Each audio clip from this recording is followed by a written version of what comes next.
ಶ್ರೀ ಮಹಾಲಕ್ಷ್ಮಿ ಹಾಗೂ ಕುಬೇರ ದೇವರು ನಮಗೆ ಅಷ್ಟ ಐಶ್ವರ್ಯವನ್ನು ಕರುಣಿಸಲಿ. ಜೊತೆಗೆ ನಮಗೆ ಯಾವತ್ತಿಗೂ ಕೂಡ ಧನಧಾನ್ಯದ ಕೊರತೆ ಆಗದೇ ಇರಲಿ. ನಮ್ಮ ಮನೆಯಲ್ಲಿ ಹಣದ ಸಮಸ್ಯೆ ಆಗಿರ್ಬೋದು ಅಥವಾ ಚಿನ್ನ ಒಡವೆಗಳಾಗಿರ್ಬೋದು, ಸಂಪತ್ತಾಗಿರ್ಬೋದು, ಅದು ಅಕ್ಷಯವಾಗಲಿ, ಸಂಪತ್ತು ಅಭಿವೃದ್ಧಿ ಆಗಲಿ ಅಂತ ಲಕ್ಷ್ಮಿ ಮತ್ತು ಕುಬೇರನನ್ನು ಪೂಜೆ ಮಾಡುವಂಥ ಒಂದು ಒಳ್ಳೆಯ ದಿನ, ಅಂದರೆ ಮಂಗಳಕರವಾದಂತಹ ದಿನವೇ ಈ ಅಕ್ಷಯ ತೃತೀಯ. ಈ ಅಕ್ಷಯ ತೃತೀಯದ ದಿನ ವಿಶೇಷವಾಗಿ ಮಹಾಲಕ್ಷ್ಮಿಯ ಪೂಜೆಯನ್ನು ಜೊತೆಗೆ ಕುಬೇರನ ಪೂಜೆಯನ್ನು ಯಾವ ರೀತಿ ಮಾಡಬೇಕು ಅನ್ನೋದನ್ನು ಸಂಪೂರ್ಣವಾಗಿ ಇವತ್ತಿನ ಈ ವಿಡಿಯೋದಲ್ಲಿ ತಿಳಿಸ್ಕೊಡ್ತಾ ಇದ್ದೀನಿ. ಈ ವಿಡಿಯೋನ ಎಲ್ಲೂ ಸ್ಕಿಪ್ ಮಾಡದೆ ಕೊನೆವರೆಗೂ ವಿಡಿಯೋನ ನೋಡಿದ್ರೆ ನಿಮಗೆ ಅಕ್ಷಯ ತೃತೀಯ ಪೂಜೆಯನ್ನು ಯಾವ ರೀತಿ ಸುಲಭವಾಗಿ ಮನೆಯಲ್ಲೇ ಮಾಡ್ಕೊಳ್ಬೋದು ಅಂತ ತಿಳ್ಕೊಬೋದಾಗಿದೆ. ಹಾಗಾದರೆ ಇನ್ಯಾಕೆ ತಡ, ಬನ್ನಿ ವಿಡಿಯೋನ ಶುರು ಮಾಡೋಣ. ನಮಸ್ಕಾರ ಸ್ನೇಹಿತರೆ, ಶ್ರೀಕೃಷ್ಣ ಕ್ರಿಯೇಷನ್ಸ್ಗೆ ನಿಮ್ಮೆಲ್ಲರಿಗೂ ಆತ್ಮೀಯವಾದಂತಹ ಸ್ವಾಗತ. ಇವತ್ತಿನ ವಿಡಿಯೋದಲ್ಲಿ ಅಕ್ಷಯ ತೃತೀಯದ ಸರಳ ಪೂಜಾ ವಿಧಾನ ಹಾಗೆ ವಿಶೇಷವಾಗಿ ಲಕ್ಷ್ಮಿ ಹಾಗೂ ಕುಬೇರರ ಪೂಜೆಯನ್ನು ಯಾವ ರೀತಿ ಮಾಡ್ಬೋದು ಅಂತ ಇವಾಗ ತಿಳಿಸ್ಕೊಡ್ತಾ ಇದ್ದೀನಿ. ಬನ್ನಿ. ಮೊದಲನೇದಾಗಿ ದೇವರ ಮನೆಯಲ್ಲಿ ಪೀಠವನ್ನು ತಯಾರು ಮಾಡಿಕೊಂಡು ಪೀಠದ ಮೇಲೆ ಕುಬೇರ ರಂಗೋಲಿ, ಲಕ್ಷ್ಮೀ ಕುಬೇರ ಯಂತ್ರ ಹಾಗೆ ಅಷ್ಟದಳ ಪದ್ಮದ ರಂಗೋಲಿಯನ್ನು ಬರ್ಕೊಂಡಿದ್ದೀನಿ. ಆನಂತರ ಲಕ್ಷ್ಮಿಯ ಫೋಟೋವನ್ನು ಇಟ್ಕೊಂಡಿದ್ದೀನಿ. ಫೋಟೋವನ್ನು ನೀಟಾಗಿ ಒರೆಸಿ ಅರಿಶಿನ ಕುಂಕುಮವನ್ನು ಇಟ್ಟು ಜೊತೆಗೆ ಮಲ್ಲಿಗೆ ಹೂವಿನಿಂದ ಅಲಂಕಾರವನ್ನು ಮಾಡ್ಕೊಂಡಿದ್ದೀನಿ. ಇವಾಗ ಲಕ್ಷ್ಮಿಯ ಮುಂದೆ ಕಳಸವನ್ನು ಪ್ರತಿಷ್ಠಾಪನೆ ಮಾಡೋದಕ್ಕೆ ಕುಬೇರ ರಂಗೋಲಿಯನ್ನು ಹಾಕ್ಕೊಂಡಿದ್ದೀನಲ್ಲ, ಈ ರಂಗೋಲಿಗೆ ಅರಿಶಿನ ಕುಂಕುಮ ಅಕ್ಷತೆಯನ್ನು ಹಾಕಿ ಲಕ್ಷ್ಮಿಯನ್ನು ಪ್ರಾರ್ಥನೆ ಮಾಡಿಕೊಂಡು ಕುಬೇರನನ್ನು ಪ್ರಾರ್ಥನೆ ಮಾಡಿಕೊಂಡು ಕಳಸವನ್ನು ಸ್ಥಾಪನೆ ಮಾಡಬೇಕಾಗತ್ತೆ. ಅಕ್ಷಯ ತೃತೀಯ ದಿನ ವಿಶೇಷವಾಗಿ ಕಳಸವನ್ನು ಸ್ಥಾಪನೆ ಮಾಡಿ ಲಕ್ಷ್ಮೀ ಪೂಜೆ ಮಾಡುವಂಥದ್ದು ಬಹಳ ವಿಶೇಷ. ಇವತ್ತು ಲಕ್ಷ್ಮೀ ಪೂಜೆಯ ಜೊತೆಗೆ ಕುಬೇರನ ಪೂಜೆಯನ್ನು ಕೂಡ ಯಾವ ರೀತಿ ಮಾಡಬೇಕು ಅಂತ ತಿಳಿಸ್ಕೊಡ್ತಾ ಇದ್ದೀನಿ. ಇಲ್ಲಿ ಈ ಕುಬೇರ ರಂಗೋಲಿಗೆ ಅರಿಶಿನ ಕುಂಕುಮ ಹಾಕಿ ಪೂಜೆ ಮಾಡ್ಕೊಂಡಿದ್ದ ನಂತರ ಒಂದು ತಟ್ಟೆಯಲ್ಲಿ ಅಕ್ಕಿಯನ್ನು ಹಾಕ್ಕೊಂಡಿದ್ದೀನಿ. ಈ ಅಕ್ಕಿಯ ಮೇಲೆ ಒಂದು ಕಳಸದ ಚೊಂಬನ್ನು ಇಟ್ಕೋತಾ ಇದ್ದೀನಿ. ಈ ಕಳಸದ ಚೊಂಬಿಗೆ ಈಗಾಗಲೇ ಕಳಸದ ತುಂಬನೂ ಕೂಡ ನೀರನ್ನು ಹಾಕ್ಕೊಂಡಿದ್ದೀನಿ. ಆ ನೀರಿಗೆ ಸ್ವಲ್ಪ ಅರಿಶಿನ ಕುಂಕುಮ ಅಕ್ಷತೆ ಜೊತೆಗೆ ₹1 ನಾಣ್ಯ ಅಂದರೆ ಕಾಯಿನ ಹಾಕಬೇಕು. ಜೊತೆಗೆ ಒಂದು ಹೂವು, ಯಾವುದಾದ್ರೂ ಪರವಾಗಿಲ್ಲ, ಒಂದು ಹೂವನ್ನು ಹಾಕಿ ಗಂಗೆಯನ್ನು ನಮಸ್ಕಾರ ಮಾಡಿಕೊಂಡು ಅನಂತರ ಈ ಒಂದು ಕಳಸಕ್ಕೆ 5 ವೀಳ್ಯದೆಲೆ ಆಗಲಿ ಅಥವಾ ಮಾವಿನ ಎಲೆ ಆಗಲಿ ಇಟ್ಕೋಬೋದು. ಹಬ್ಬಗಳಲ್ಲಿ ಮಾವಿನ ಎಲೆ ಇಡ್ಬೋದು, ತೊಂದರೆ ಇಲ್ಲ. ಆದರೆ ಪ್ರತಿದಿನ ನೀವು ಕಳಸವನ್ನು ಸ್ಥಾಪನೆ ಮಾಡಿ ಪೂಜೆ ಮಾಡ್ತೀರಾ ಅಂದರೆ ವೀಳ್ಯದೆಲೆ ಇಟ್ಟರೆ ಸಾಕಾಗತ್ತೆ. ಈ ವೀಳ್ಯದೆಲೆ ಇಟ್ಟ ನಂತರ ಒಂದು ತೆಂಗಿನಕಾಯಿಗೆ ಅರಿಶಿನ ಕುಂಕುಮವನ್ನು ಇಟ್ಟು ಅನಂತರ ಈ ಕಳಸದಲ್ಲಿ ಇಟ್ಕೋಬೇಕು. ಅನಂತರ ನಿಮ್ಮ ಮನೆಯಲ್ಲಿ ಲಕ್ಷ್ಮೀ ದೇವರ ಮುಖವಾಡ ಇದ್ದರೆ ಅದನ್ನು ಕೂಡ ಈ ಕಾಯಿಗೆ ಹಾಕ್ಬೋದು. ಇಲ್ಲದೇ ಇರೋರು ಪರವಾಗಿಲ್ಲ, ಬರೀ ಕಾಯನ್ನೇ ಇಟ್ಟು ನೀವು ಕಳಸವನ್ನು ಸ್ಥಾಪನೆ ಮಾಡ್ಬೋದು. ನೋಡಿ, ಅಲಂಕಾರಗೊಂಡಿರೋಂತಹ ಲಕ್ಷ್ಮೀ ದೇವಿ ಎಷ್ಟು ಕಳೆಯಾಗಿ ಕಾಣಿಸ್ತಾ ಇದ್ದಾಳೆ ಅಲ್ವಾ. ಇವಾಗ ಲಕ್ಷ್ಮೀ ದೇವಿಗೆ ಮಾಂಗಲ್ಯವನ್ನು ಹಾಕಿದ್ದೀನಿ. ಮಾಂಗಲ್ಯ ಇಲ್ಲದೆ ಇರೋರು ಅರಿಶಿಣದ ಕೊಂಬನ್ನು ನೀವು ಕಳಸಕ್ಕೆ ಕಟ್ಬೋದು.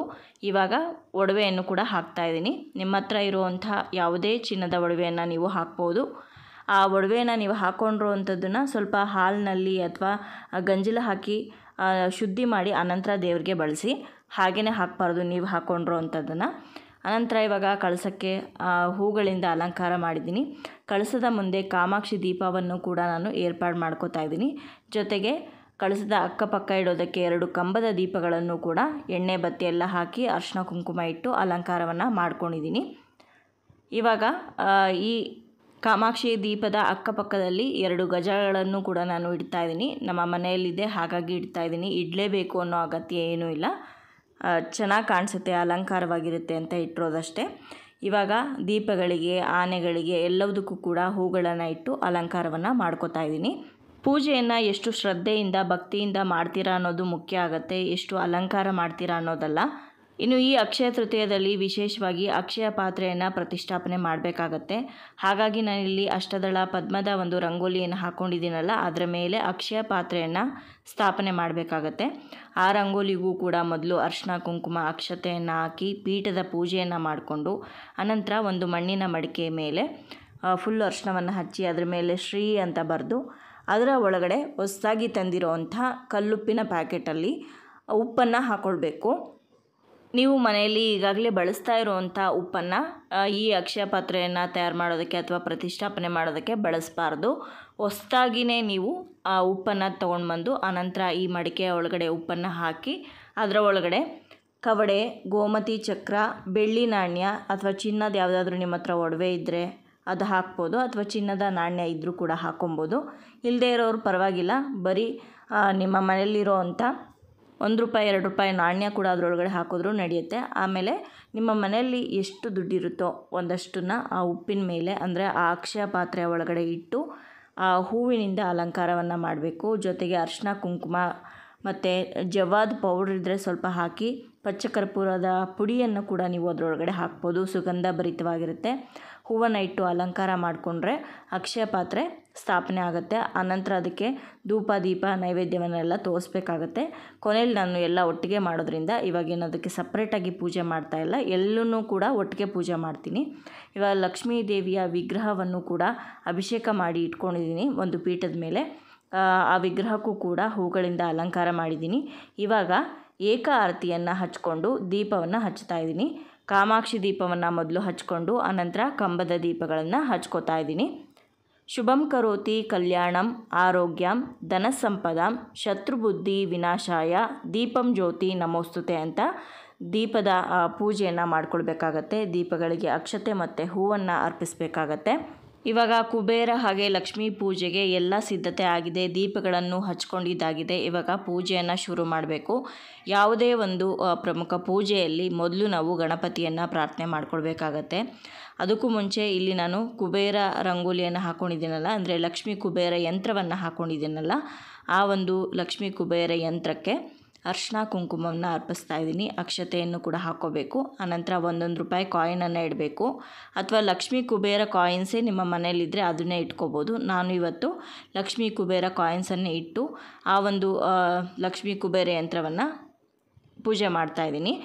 ಈ ಯಂತ್ರ ತುಂಬಾ ಪವರ್ಫುಲ್ ಆದಂಥ ಯಂತ್ರ. ಜೊತೆಗೆ ಈ ಯಂತ್ರ ಬರೆದು ಪೂಜೆ ಮಾಡೋದ್ರಿಂದ ತುಂಬ ಅಂದರೆ ತುಂಬಾ ಒಳ್ಳೆಯದಾಗತ್ತೆ. ತುಂಬ ಜನಕ್ಕೆ ಒಳ್ಳೆಯದಾಗಿದೆ ಇದರಿಂದ. ಈ ಯಂತ್ರವನ್ನು ಬರೆಯುವಾಗ ನಂಬರ್ಗಳೇನಿದೆ ಅದನ್ನು ತಪ್ಪಾಗದೇ ಇರೋ ರೀತಿ ಯಾವ ಒಂದು ಬಾಕ್ಸಲ್ಲಿ ಯಾವ ನಂಬರ್ ಬರಬೇಕೋ ಅದೇ ನಂಬರನ್ನು ನೀವು ಬರಿಬೇಕು. ತಪ್ಪಾಗಿ ಬರೆದ್ರೆ ಆ ಪೂಜೆಯ ಫಲ ನಿಮಗೆ ಸಂಪೂರ್ಣವಾಗಿ ಲಭಿಸೋದಿಲ್ಲ. ಅದಕ್ಕೋಸ್ಕರ ಕರೆಕ್ಟಾಗಿ ನೋಡಿಕೊಂಡು ಯಾವ ನಂಬರ್ ಎಲ್ಲಿ ಬರಬೇಕು ಅನ್ನೋದನ್ನು ನೋಡಿಕೊಂಡು ನಂಬರನ್ನು ಬರಿಬೇಕಾಗತ್ತೆ. ಈ ರೀತಿ ಅಕ್ಕಿ ಹಿಟ್ಟಿನಿಂದಾಗಲಿ ನೀವು ಪೀಠದ ಮೇಲೆ ಬರ್ಕೋಬೋದು, ಅಥವಾ ಈ ರೀತಿ ಬರೆಯೋದಕ್ಕಾಗಲ್ಲ, ತುಂಬ ಚಿಕ್ಕದು ನಮ್ಮ ದೇವ್ರ ಮನೆ ಅನ್ನೋರು ಒಂದು ಪೇಪರಲ್ಲೇ ನೀಟಾಗಿ ಈ ಯಂತ್ರವನ್ನು ರಚನೆ ಮಾಡಿ ಒಂದು ತಟ್ಟೆಯ ಒಳಗಾಗಲಿ ಅಥವಾ ಒಂದು ಪೀಠದ ಮೇಲಾಗಲಿ ಇಟ್ಟು ನೀವು ಪೂಜೆಯನ್ನು ಮಾಡ್ಬೋದು. ಇವಾಗ ದೇವರಿಗೆ ನೈವೇದ್ಯಕ್ಕೆಲ್ಲ ಇಟ್ಕೊತಾ ಇದ್ದೀನಿ.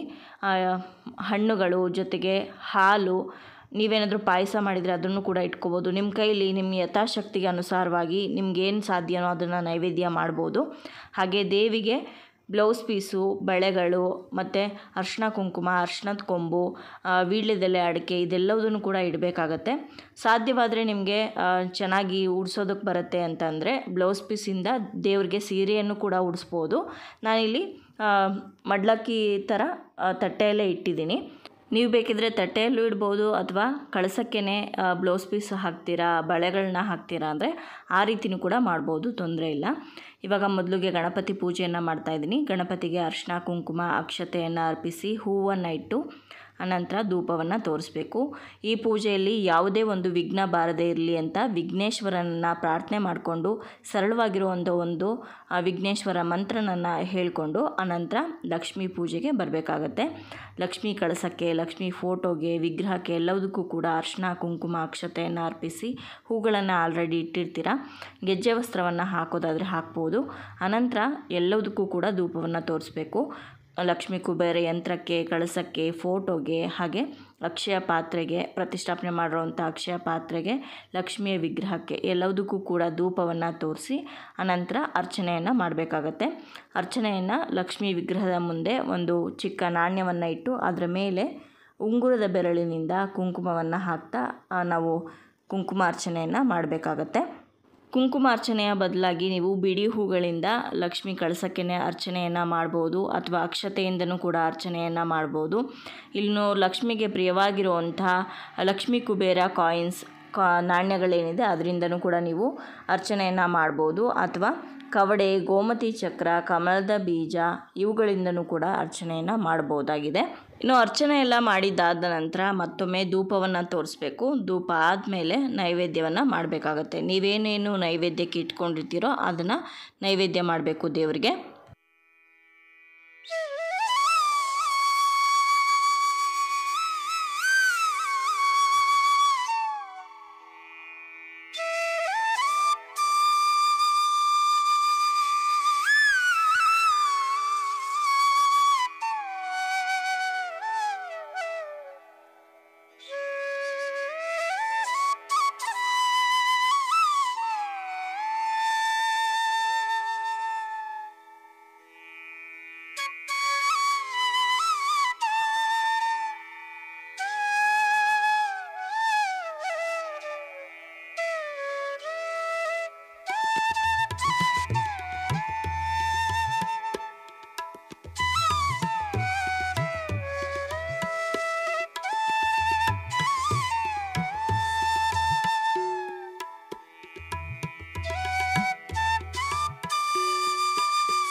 ನೈವೇದ್ಯ ಆದಮೇಲೆ ನಾವು ಮಡ್ಲಕ್ಕಿಗೆ ಅಂತ ಇಟ್ಟಿರುವಂತಹ ಬ್ಲೌಸ್ ಪೀಸು, ಬಳೆಗಳು ಅದೆಲ್ಲದನ್ನು ಕೂಡ ದೇವ್ರ ಕಡೆ ತೋರಿಸಿ ಆನಂತರ ಮಹಾಮಂಗಳಾರತಿಯನ್ನು ಮಾಡ್ತಾಯಿದ್ದೀನಿ.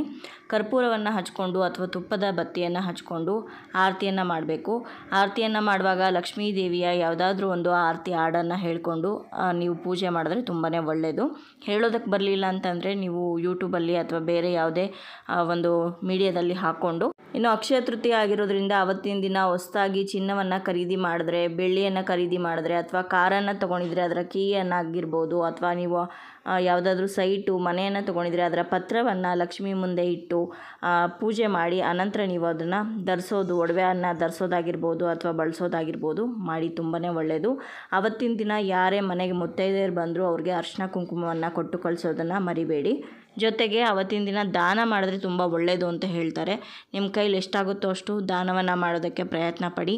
ಮುಖ್ಯವಾಗಿ ಲಕ್ಷ್ಮೀ ಕುಬೇರನನ್ನು ಪ್ರಾರ್ಥನೆ ಮಾಡ್ಕೊಳ್ಳಿ, ತುಂಬ ಒಳ್ಳೆಯದು. ಇನ್ನು ಅವತ್ತಿನ ದಿವಸ ಯಾರಾದರೂ ಮುತ್ತೈದೆಯರು ಮನೆಗೆ ಬಂದರೆ ಖಂಡಿತವಾಗ್ಲೂ ಅವ್ರಿಗೆ ಅರಿಶಿನ ಕುಂಕುಮ ಹಾಗೆ ತಾಂಬೂಲವನ್ನು ಕೊಟ್ಟು ಕಳಿಸಿ, ತುಂಬಾ ಒಳ್ಳೆಯದಾಗತ್ತೆ. ಸಂಜೆಗೆ ಕೆಂಪು ನೀರಿನ ಆರತಿ ಮಾಡಿ ದೇವರನ್ನ ಅಥವಾ ಕಳಸವನ್ನು ನೀವು ಕದಲಿಸ್ಬೋದು. ಕಳಸದ ಮೇಲಿರುವಂಥ ಹೂವನ್ನು ಬಲಭಾಗಕ್ಕೆ ಸರಿಸಿದ್ರೆ ಸಾಕಾಗತ್ತೆ, ಕಳಸ ಕದಲಿಸ್ದಂಗಾಗತ್ತೆ. ಮಾರನೇ ದಿನಕ್ಕೆ ನೀವು ಮತ್ತೆ ಸ್ನಾನ ಮಾಡಿಕೊಂಡು ಎಲ್ಲವನ್ನು ಕೂಡ ಎತ್ತಿಟ್ಕೊಳ್ಬೋದು. ಇನ್ನು ರಂಗೋಲಿ ಹಾಕಿರೋವಂಥದ್ದನ್ನೆಲ್ಲದೂ ಕೂಡ ನೀಟಾಗಿ ತೆಗೆದು ಅದನ್ನು ಗಿಡದ ಬುಡಕ್ಕೆ ಹಾಕಬೇಕಾಗತ್ತೆ. ಅಕ್ಷಯ ಪಾತ್ರೆಯ ಒಳಗಡೆ ಇರುವಂತಹ ಉಪ್ಪನ್ನು ನೀರಿನಲ್ಲಿ ಕರಗಿಸಿ ಯಾವುದಾದ್ರೂ ಗಿಡಕ್ಕೆ ಹಾಕಿ ಅಥವಾ ಸಿಂಕಲ್ಲೇ ಹಾಕ್ಬೋದು. ಅದರೊಳಗಡೆ ಇರುವಂಥ ವಸ್ತುಗಳನ್ನು ನೀವು ಮತ್ತೆ ಪೂಜೆಗೆ ಬಳಸ್ಕೋಬೋದು. ಅದರಲ್ಲಿ ಇರುವಂತಹ ದುಡ್ಡನ್ನು ಒಳ್ಳೆ ಕೆಲಸಕ್ಕೆ ಬಳಸಿ ಅಥವಾ ದೇವರ ಯಾವುದೇ ಒಂದು ಪೂಜಾ ಸಾಮಗ್ರಿಗಳನ್ನು ತಗೊಳ್ಳೋದಕ್ಕೆ ಬಳಸ್ಬೋದು, ಅಥವಾ ಅದನ್ನು ಹಾಗೆ ನಿಮ್ಮ ಕ್ಯಾಶ್ ಬಾಕ್ಸಲ್ಲಿ ಎತ್ತಿಟ್ಕೊಂಡ್ರೂ ಕೂಡ ನಡೆಯುತ್ತೆ. ನೋಡಿದ್ರಲ್ವ ಸ್ನೇಹಿತರೆ, ತುಂಬ ಸರಳವಾಗಿ ಹಾಗೆ ವಿಶೇಷವಾಗಿ ಲಕ್ಷ್ಮೀ ಕುಬೇರ ಪೂಜೆಯನ್ನು ಅಕ್ಷಯ ತೃತೀಯ ದಿವಸ ಯಾವ ರೀತಿ ಮಾಡಬೇಕು ಅಂತ ತಿಳಿಸ್ಕೊಟ್ಟಿದ್ದೀನಿ. ಇವತ್ತಿನ ಈ ವಿಡಿಯೋ ನಿಮ್ಮೆಲ್ಲರಿಗೂ ಇಷ್ಟ ಆಗಿದೆ, ಯೂಸ್ಫುಲ್ ಆಗಿದೆ ಅಂತ ಭಾವಿಸ್ತೀನಿ. ಇಷ್ಟ ಆಗಿದ್ರೆ ಲೈಕ್ ಮಾಡಿ, ಬೇರೆಯವ್ರಿಗೂ ಕೂಡ ಶೇರ್ ಮಾಡಿ. ನಿಮ್ಮ ಅನಿಸಿಕೆ ಅಭಿಪ್ರಾಯಗಳನ್ನ ಕಮೆಂಟ್ ಮೂಲಕ ತಿಳಿಸಿ. ಮತ್ತೊಂದು ಇಂಟ್ರೆಸ್ಟಿಂಗ್ ವಿಡಿಯೋದೊಂದಿಗೆ ನಿಮ್ಮನ್ನ ಭೇಟಿ ಆಗ್ತೀನಿ. ಅಲ್ಲಿಯವರೆಗೂ ಧನ್ಯವಾದಗಳು. ಲೋಕ ಸಮಸ್ತ ಸುಖಿನೋ ಭವಂತು.